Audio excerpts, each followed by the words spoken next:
Hasil 3 besar seleksi terbuka calon sekretaris Provinsi Sulsel akhirnya diumumkan di kantor Gubernur Sulsel, Senin, 13 Maret 2023. 3 panitia seleksi, Pansel, hadir mengumumkan hasil penilaian, yakni Profesor Murtir Jedawi, Profesor Wahyu Piarah dan Profesor Imbarudin.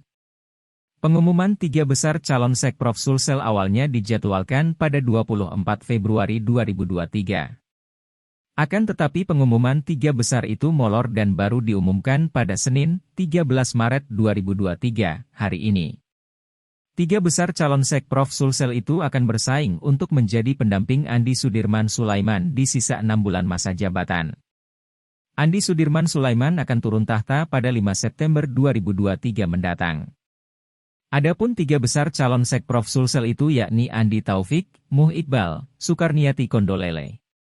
Saat ini Andi Taufik MSI menjabat Kepala Pusat Pelatihan dan Pengembangan Kajian Manajemen Pemerintahan. Muh Iqbal CMT menjabat Kepala Dinas Perumahan, Kawasan Pemukiman dan Pertanahan. Sukarniati Kondolele MM menjabat Kepala Dinas Kependudukan dan Catatan Sipil. Sebelumnya, 4 tahap seleksi sudah dilalui para calon Sekprov Sulsel.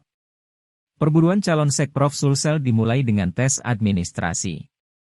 10 nama berhasil lolos melaju ke tahap tes assessment.